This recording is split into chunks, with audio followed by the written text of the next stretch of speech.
this vision shows me that Nisha just died, and that I'm walking into my boss's office and telling him I gotta go because my daughter just died. Okay, so you know how you get something like that and you rebuke it, and so I'm sitting there, my phone rings.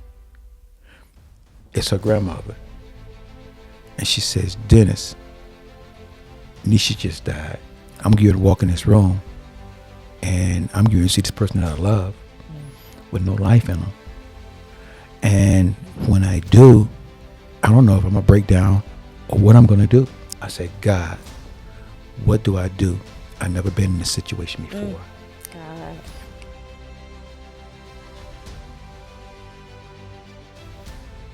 So, there was a moment you described on your podcast. It was a very vivid moment. I'm gonna read this because I want to make sure everybody understand what I'm trying to say and get out there so you can tell the story.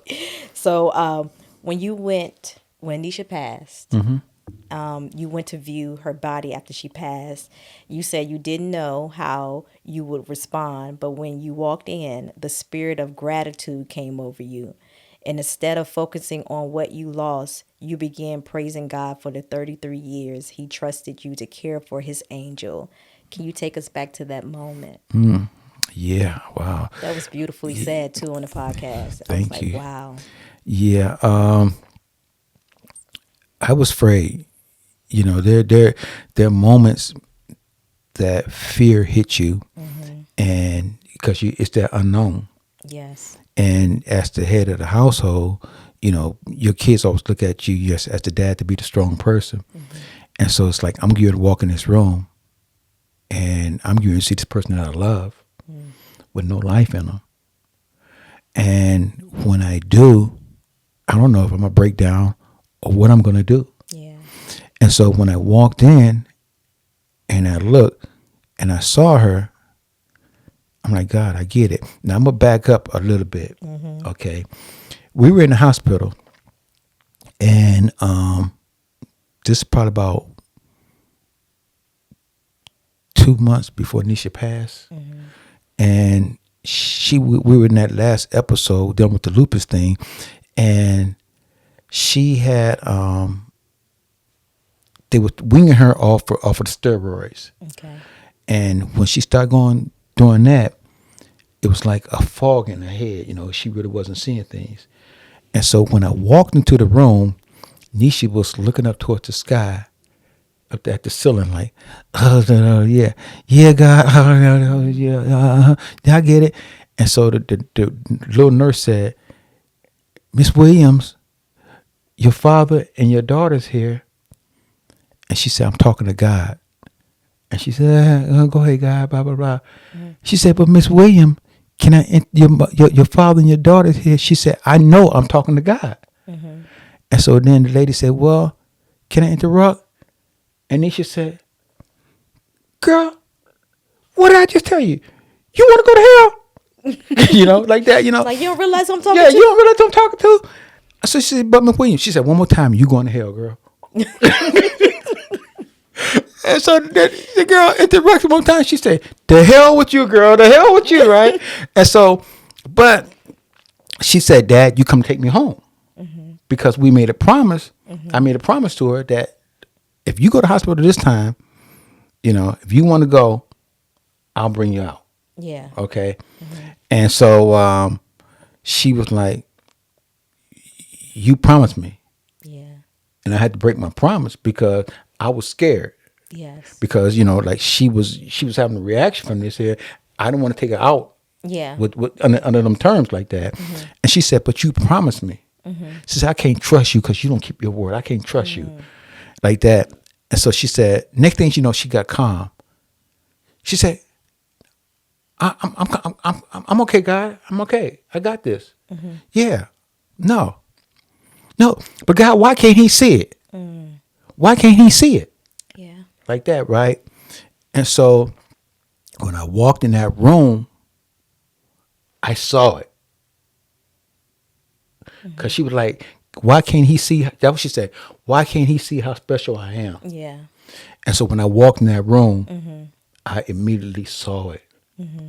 And I just started getting very, very just thankful for God trusting me. Like, God, wow, I see it, God. I see it. I just thank you for allowing me to have these 33 years. A lot of times when somebody pass, and that's the human nature thing where people do. They say that people do things for a couple of reasons, Yeah. either to keep from losing things or to gain something. And so a lot of times when we start grieving, we're grieving because we're gonna miss this person being here and these other years that we don't know how long it's gonna be with that Yeah. person. I was thankful for the 33 years That he entrusted that in that you. that he gave me, and that's what you got to look at. You got to look at. You can't look at what you're gonna miss. Just be thankful for what you had. Yeah. You know what I'm saying? And so basically, I gave him thanks for that, and then that just made me really understand just how powerful gratitude. When you're going through depression, something, just stop giving God Giving praise, thanks. and just being grateful for the things that he's taking you through, the things that he's giving you, and see where you end up at. And that took me back to when I heard that. A lot of people won't be able to understand that spirit of gratitude, especially in a moment like that. But I remember when my brother had his drug overdose, and my mom called me and told me that he was gone. Immediately, I heard that little voice said, "Thank me." I didn't understand why, but I began to just thank him and thank him and thank him and thank him and thank him.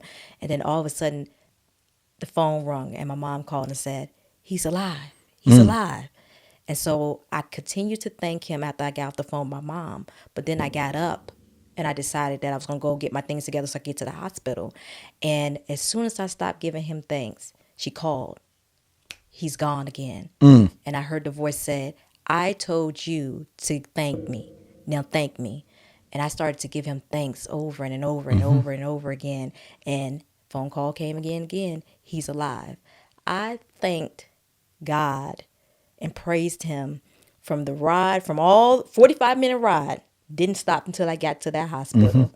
My brother's alive, but I say all this to say, in tough situations like that, it's hard, for some to give thanks. But if you have that close relationship with the Lord, he'll help you see the good in the bad situation and help you to be even grateful, like you said, for those moments that he allowed you to have with the ones that he entrusted you with. Because we already know that we're all going that way one day. We don't know how soon or how long away from today is going to be, but we have to focus on the love because Yeah. God is love. We have to focus on that love and always remember those good moments. Yep. So, That is so true. I like I say, it's just a point of just giving him the praise and that gratitude. It's funny because I remember God just talking to me. So when you get to that point that your spirit is lined up with God and he's just talking you through it. When Nisha died, he warned me.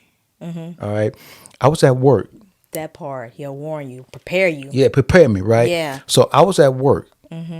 And so you got to remember, okay, when Nisha came back and she was going through the changes from the steroids, okay, I said, well, go to North Carolina with your mom, and basically that give me a chance to kind of gather thoughts because she was kind of fuzzy in and out with Yeah. her memory.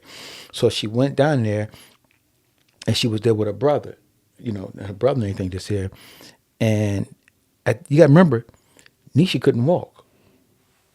Oh, I didn't know she couldn't walk. She couldn't remember that she could walk.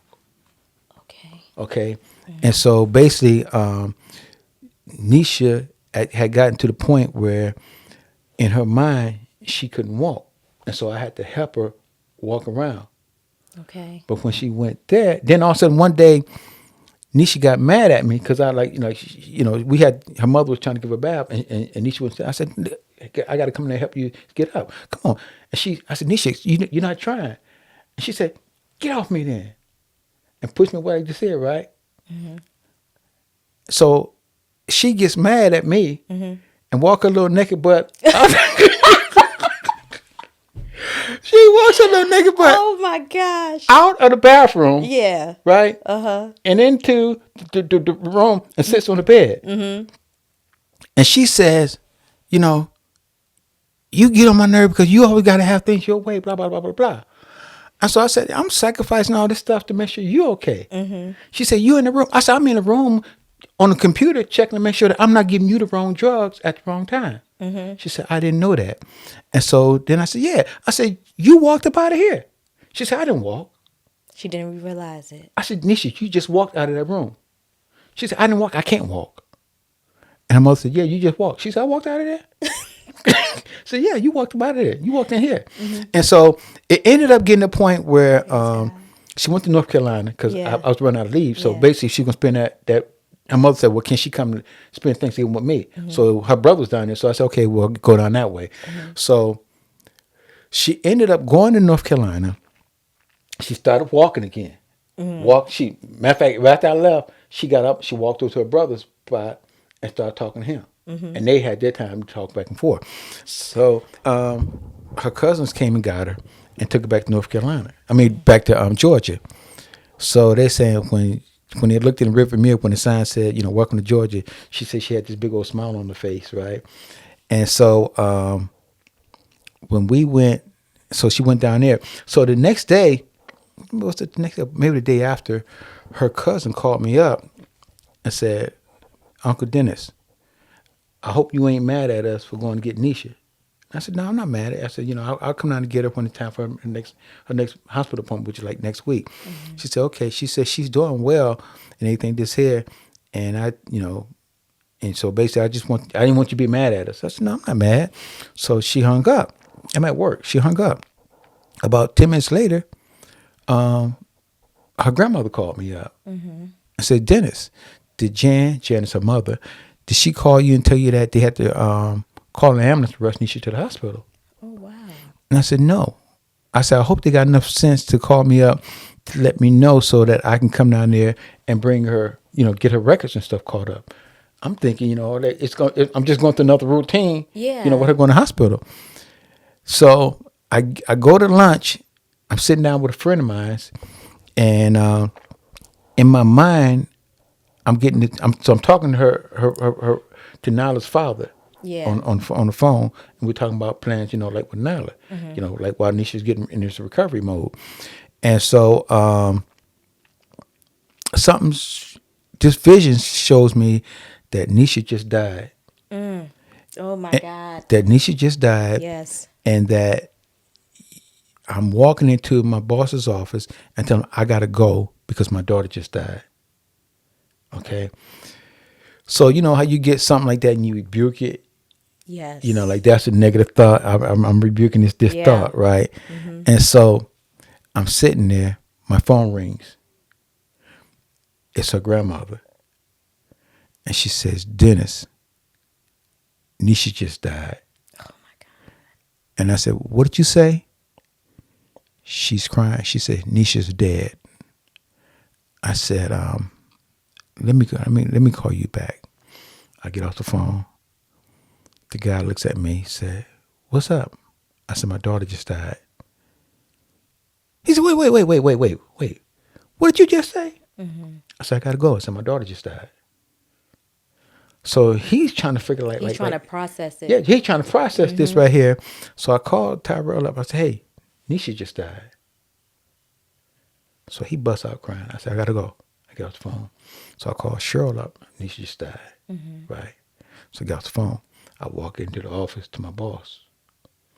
In my head, it's that deja vu. The same thing I just saw. I gotta go because my daughter just died. Yeah. And so when I'm walking down the stairs to get in my car, I say, God, what do I do? I've never been in this situation before. God.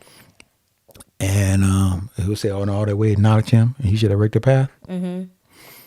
He said, I got you. Mm-hmm. He said, I got you. He said, just follow me. And so basically, I called my son up. I told him, I got to the house. And then from that point, it was just a point of me just walking through and just doing different little things that I got to do, preparing stuff up. And it's funny because when I went to pick Nyla up, I called Nisha godparents. I mean Nisha, Nyla's godparents were close friends with Nisha, and I told them, and so then they hit me up and said, "Hey, well, before you tell, you might want to tell Nyla before she goes on the internet and find out from there, you know." Yeah. So we swing by, get her. So get out the car. I said, "Nah." I said, "Listen," because I'm trying to think of how I'm gonna tell this Tell little her. girl. And I said, "Nah." I said, "I got something to tell you." I said, "Your mother wasn't feeling well, and they had to call an ambulance, and they took her to the hospital, and she didn't make it." And she said, "Okay." I said, "Do you understand what I just said? Your mom's dead." She said, "I know." So I said, "You're not sad?" She said, somewhat, but no. So I'm started walking away, and she said, "Granddad, it's like this." It's like this. It's like this. You sound like you, though. She gonna, you know, she You gonna, sound like she, you. she gonna break me, you know. "Granddad, it's like this." She said, "My mom always told me that one day she's gonna leave, and when she does, I don't have to be sad because she's gonna be in a better place. And so that's why I'm not sad, because I know that she's in a better place." Yeah.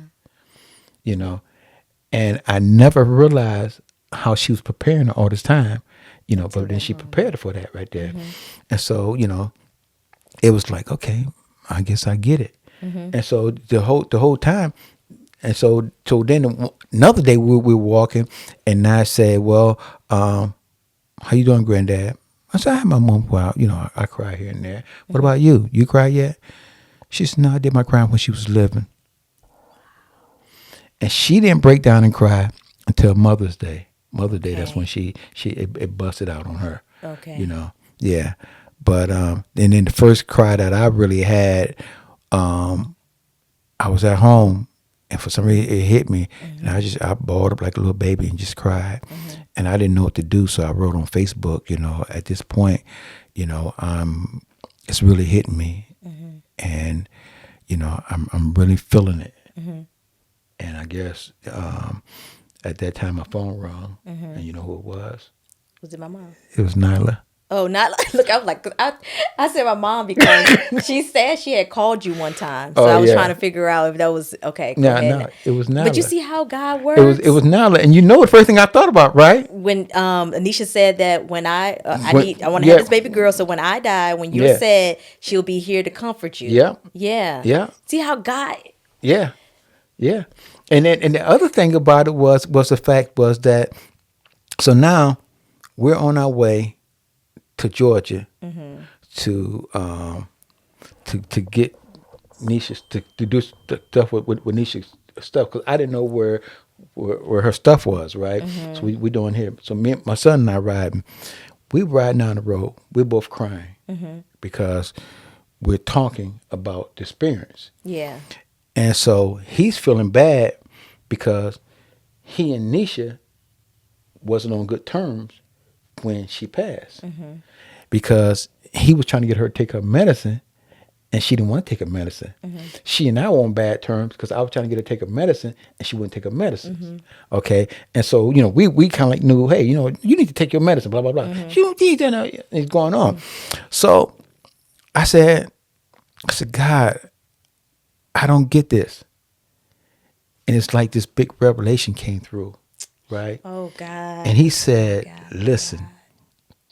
He said, "Remember when you walked into that hospital room and she was talking?" He said, "I was there." And he said, "Remember when she said, God, why can't he see?" And I told her you wasn't ready. And so he said, you know, basically, remember the time when I told you back in 2010 when it was that one point where she was just out of it? Yeah. And so I remember walking towards her, and they had these machines hooked up to her, and it was just recycling her blood and everything that's here. And family was standing around her. And I looked, and my knees buckled, and I almost went down. I turned around, and you heard something like "Still away home." Yeah, let me go find somewhere to talk to God. And I went taking off down the hallway, and I remember her uncle said, "Dennis." I said, "Okay, okay." And I went, and I told God, I said, "God, I don't know what she's going through. I don't want to be a selfish parent. So if you got to take her, then you take her. But the only thing I ask you to do is that if you do take her, just give me the strength to deal with the loss." Okay? So when she died and we were going down the road, God was saying, "You remember when you asked me, you surrendered and said to take her. You said you surrendered and you said to take her, right? If I got to take her. I didn't take her because you wasn't ready. I had to get you ready." Okay? That month before Nisha died, it was just she and I. Yeah. And we talked about, Everything. everything. Dad, you didn't know this. Dad, I felt this way because of this and this. No, that's not how that went down. It went down because of this and this and this and that. Oh, I didn't know that. We talked. We talked. And so basically, he was just saying, this all went this way for a reason. He said, if she would have been okay doing anything she would have done, would you have sent her away? I said, no. He said, that's why. He said she had to leave. It had to be that confusion with you here so that she can go to North Carolina and get closure with her brother. Okay. And then once she got closure with her brother, then that's where confusion went. And then she went to Georgia because that's where she wanted to be. She went there, and that's where she passed at. Yeah. God got When works in mysterious ways. You got to be connected. Yeah. Look, when you got a prayerful mind, Yes. and you locked in, and you're trusting God, Locked in. and you're locked in, and you're talking, and that spirit is on that one accord, and you asking God, He gonna show you. Yeah. He gonna show you because I remember that there were moments. I remember when I went to pick the program up, and I went to go put my key in the car, and I looked at my hand, and I said, "Program." I said, "God, why is this in my hand? Yeah. Why is this in my hand?" I remember I couldn't put I couldn't form a sentence with Nisha and Dad or Nisha died in the same sentence without breaking down crying. Yes. Because it just wasn't registering in my head. I remember sitting on the edge of my bed, and I sat there and didn't realize I sat there for 3 hours, not saying nothing, just looking at the floor, trying to process the fact that she was gone. And then something clicked in my head, say, "You're going into depression. Get up and move around. You got to get up and you got to move." I went outside. I started washing my car. I'm sitting out there crying. I'm washing my car. But I knew from just different trainings, the things, this is how a person falls into depression. So I got up and I started putting movements and I started doing just different things, and I'm just praying and I'm just trusting God. Yeah. And that's how I was able to go through the things that I went through, even at the memorial service. Yeah. When I first got there, and I walked in and I bent over to turn the microphone up, and just like something hit me. Yeah. Where basically it was just like a bunch of tears. Like I want to cry. Yeah. And then something say, if you do, everybody else in here gonna cry. Because everybody in here, you are gauging the temperature of this room, and how you feel is what's gonna reflect. And I got up and I said, "Hey, what's up?" And I pushed it away for a moment, and I was able to get through the program without crying. But it was a bunch of moments, Yeah. where I had to lean on God and I had to trust God, to get me through those processes. Yeah. Yeah. Did you we talked about therapy earlier. Did you have to take therapy or get therapy to help you grieve through the process? We had a grieving. We had at the time I was working for the DEA, and we have what's called a trauma team there. Can you bring the mic down just a little bit Okay, yeah. so it won't be in your face? Yeah. Okay, we had what's called a trauma team, and because I do video production, I did a lot of training videos for them, and so during the training, you learn how to deal with trauma. Yeah. You learn about grief, you learn about caregiving and things like that, and so and then in the Marine Corps, you learn about grief, death, and stuff like this. And so basically, I was always prepared, trained as far as mentally, Yeah. and I did. They had a grieving program Yes. for people who lost them. So I went there, and that kind of like helped me understand where I was in the grieving process, Okay. and to deal with that one. So That's I good. did go through that one. That's Yeah, really good. Yeah. So that helped me Man. out. God. So when you was telling me that you had a vision, the thought came to mind. Was that your first vision? Not with just the situation with Denisha, but just a vision in general from the Of Lord, of the Lord. like a supernatural vision. I call them supernatural vision because I mean that was straight from the Lord to Yeah. give you that snapshot like that of you going into your boss's office and saying, "Hey, I have to go because my daughter just passed," Yeah. right before it even happened. Have you ever had visions before? I think that one was probably the first time I had one like that. I've had, like I said, other than the situation where I told you I was like in the barracks and God was talking to my spirit, but it wasn't as visual like that. Okay, it, gotcha. it was more like it's inside your head talking Yeah. to you, Okay. and you kind of like say, okay, I got you, God, and that was that one. I think it's certain times when you just align with God, Okay. Yeah. Okay. Just wanted to ask that question. Let me see. I mean, it was so much good stuff. Oh, you know what? One thing I wanted to mention that you said during your episode, you said one of oh, goodness, this is me. one of this is me saying, and I'm Okay. gonna say what you said. Okay. Forgive me, y'all. I got so much stuff running through my mind. So one of the most impactful things you said is true love is loving someone the most when they deserve it the least. I thought that was very impactful. You want to Yeah. unpack that statement? Like, how did that come to you? That came to me, be honest with you, I heard a pastor say that Okay. before. And it said, true love is loving somebody most when they deserve it the least.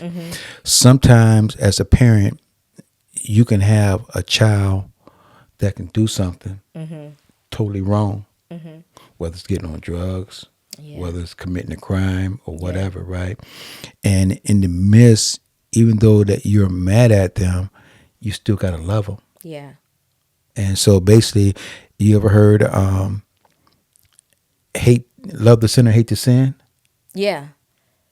Yeah. Yeah, love the sinner, hate the sin. Yes. And so basically, it's kind of like the same thing where basically, you just letting people know that, hey, true love is loving somebody the most when they deserve it the least. Sometimes you can be mad at somebody, but you still got to love them, and you still got to be there for them. You ain't got to be nobody fool, And it's, then I used the other one saying, love is not love until you give it away, Yes. That. Yep.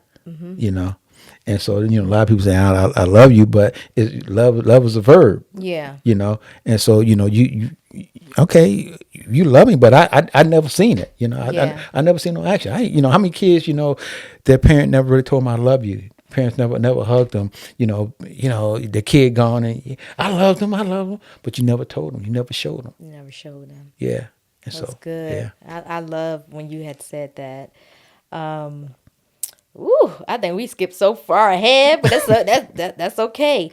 This is like a future suggestion for an episode. Could you dedicate an episode of your podcast to the topic of helping men confront and heal from their own trauma so that they don't pass it to their children? I think that's something that a lot of people probably would tune into. Okay, yeah. Basically, I'm in the process of working through the grieving of losing, Cheryl, and also structuring the podcast so that I can keep it continuous. It's like sometimes you get the imposter syndrome. Okay. You Yeah, know. I hear people saying talking about that a lot Yeah, yeah, lately. the imposter syndrome, and it's like you know your faults, and sometimes you think other people might know your faults. Even with your faults, they still are what they are. And a lot of times, Yeah. people might say, you're a great dad. You're great on this, you're great on that. And sometimes you just see stuff, man. I wish I'd have been better. Yeah. I look and sit down and say, okay, well, there are things that I wish I could go back and undo and redo them. Sure. And at that point, I think with my first son, I think I was kind of hard as far as discipline. Okay. But now I'm older, I got more wisdom, and I spend more time talking than I do, scolding. And I just think about, how many times I wish I could, Did some things differently. yeah, did things differently. And so sometimes you get into those conversations where you're talking to people, and you're like, am I reaching somebody? Yeah. And when you say that what you're doing is for God, it's that God has put a vision on your heart to help females and help females understand and to empower them and to show males an example of what direction they should take. Then don't take yourself out the picture. Don't worry about if it's one person, or if it's 100 people. Yeah. If you reach that one person that God put you out to the reach, then you did your job. I said that over and over and over again on our first episode. If it just reached one person, I did my job. Yeah. Yeah. Yeah. Yeah, and if you're doing it for the Lord, Yeah. you're doing your job. Yeah. You can't worry about all. And as humans, we do get caught up in the views and is somebody going to subscribe? Yeah. We do get caught up in all that, but the main purpose is to bring God glory. Yeah. And we can just keep our mind on that and just do just that, bring Him glory. Everything else will fall in place. There you go. And so it comes down to, are you looking for pennies or are you looking for quarters? Yeah, I'm gonna break that one down to you. Break that down because I would say quarters, but Okay, in a yeah. natural mind, Okay, really? Pennies.